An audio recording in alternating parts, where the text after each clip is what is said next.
आदरणीय स्वामी रामदेव जी, चौधरी उदवीर सिंह जी, सरदार वीएम सिंह जी, चौधरी नरेश टिकैत जी, मंच पर उपस्थित सभी मुख्य अतिथिगण,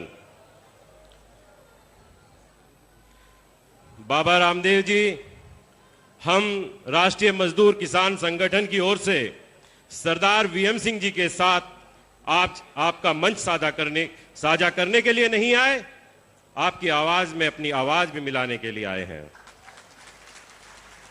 बाबा रामदेव जी, हम इससे पहले एक दूसरी जनसभा में भी गए थे, एक दूसरे आंदोलन में भी गए थे। वहां वीएम सिंह जी ने मंच से कुछ बातें उठाई थी।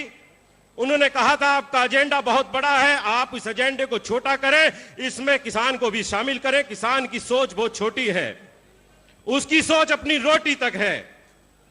और उन्होंने कहा कि बाबा रामदेव जी, जनरल वीके सिंह, हम, आप और बहुत से दूसरे किसान संगठन, दूसरे आंदोलनकारी एक नई पहल, एक नई विकल्प दें। न जाने क्या हुआ, वह विकल्प का रूप एक राजनीतिक दल के रूप में देखा गया। मैंने वीएम सिंह जी से पूछा था कि आज फिर एक आंदोलन को समर्थन करने जा रहे हैं, क्या वहां भी इसी प्रकार का कोई विकल्प दिखाई देगा? वीएम सिंह ने कहा कि मैंने किसानों के लिए बहुत किया, लेकिन किसान अपने पैरों पर खड़ा नहीं हो पाया। आज एक अलग जगाई है बाबा रामदेव ने। मैं घर तक पहुंचूं न पहुंचूं, कम से कम किसानों की आवाज बाबा रामदेव आज मंच साझा करने के बाद उठाते तो रहेंगे। मैं वीएम सिंह जी की बात का कायल रहा, हम लोग आपके पास आए। हमें आपके मंच में, आपके संगठन में, आपके इस आंदोलन में विश्वास केवल इसलिए नहीं कि आप इस मंच की अगुवाई कर रहे हैं, हमें इसलिए भी आप पर विश्वास है क्योंकि आपके मंच पे ऐसे ऐसे हस्ताक्षर मौजूद हैं जिन्होंने, जब हम पैदा हुए थे, जिनकी कविताएं, जिनकी काव्य रचनाओं को सुनकर हमारी शिराओं के अंदर खून खौला करता था और हम लोगों में वो जोश उबाल भरता था कि अगर हम लोग खाली हाथ भी अपने मुक्के और डंडों के साथ चलते तो पाकिस्तान को नष्ट कर दे।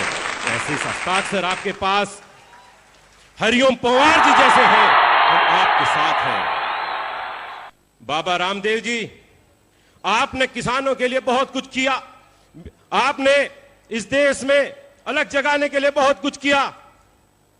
आप किसान परिवार से भी संबंध ताल्लुक रखते रहे, लेकिन कुछ बातें हैं जो आपको बताना चाहूंगा। आपकी ओर उंगलियां उठाई, बशर्ते भले ही 3 उंगलियां उनकी ओर रही हो कि आपने 1100 करोड़ रुपए का साम्राज्य खड़ा कर लिया, लेकिन आज इस व्यक्ति के साथ, सरदार वीएम सिंह जी के साथ हम आपके पास आए हैं। उसने किसानों के लिए अपना 700-800 करोड़ रुपए के साम्राज्य को ठोकर लगाई, किसी मीडिया कर्मी ने उस पर ध्यान नहीं दिया। बाबा रामदेव जी, आपने लोगों का पेट कम करने के लिए योग, साधना, लोम विलोम, कपाल भाती क्या क्या नहीं कराए, आपने उनका पेट अंदर कराने के लिए, इस देश को स्वस्थ बनाने के लिए बहुत कुछ किया। लेकिन वीएम सिंह ने भी कम से कम उत्तर प्रदेश के करोड़ों किसानों के पेट को भरने का काम किया, अपने अंदर करने का काम किया। उन्होंने भरने का काम किया, उनका अरबों रुपया सरमाएदारों से, मिल मालिकों से कोर्ट के माध्यम से निकाल कर दिया। वीएम सिंह जी कई बार जेल गए, आप भी जेल गए।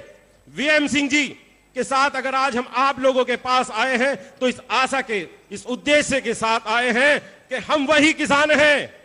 आप ध्यान कर लें बाबा रामदेव जी, हम वही किसान हैं जिस कृषि प्रधान देश ने चौधरी चरण सिंह जैसे किसान नेता को, प्रधानमंत्री को, इस दिल्ली प्रदेश के अंदर 2 इंच भूमि देने से भी मना कर दिया था। तब चौधरी टिकैत साहब ने खुंकार भरी थी कि अपना तसला और अपना फावड़ा और अपना रस्सी लेकर चल दो, घेर लो इस राजघाट को, जितनी जमीन चाहिए ले लो। और उसी गर्जना के बाद किसानों को यहां पर 19-20 एकड़ जमीन दे दी गई थी। हम उसी किसान के साथ हैं, हमारे अंदर वही क्रांतिकारी वाला खून खोला करता है। हम आपको यह एहसास दिलाने के लिए आए हैं, आपके पीछे वो किसान खड़ा हो गया है जो क्रांति करना जानता है, जो लहू बहाना जानता है। जय हिंद, जय भारत, जय किसान।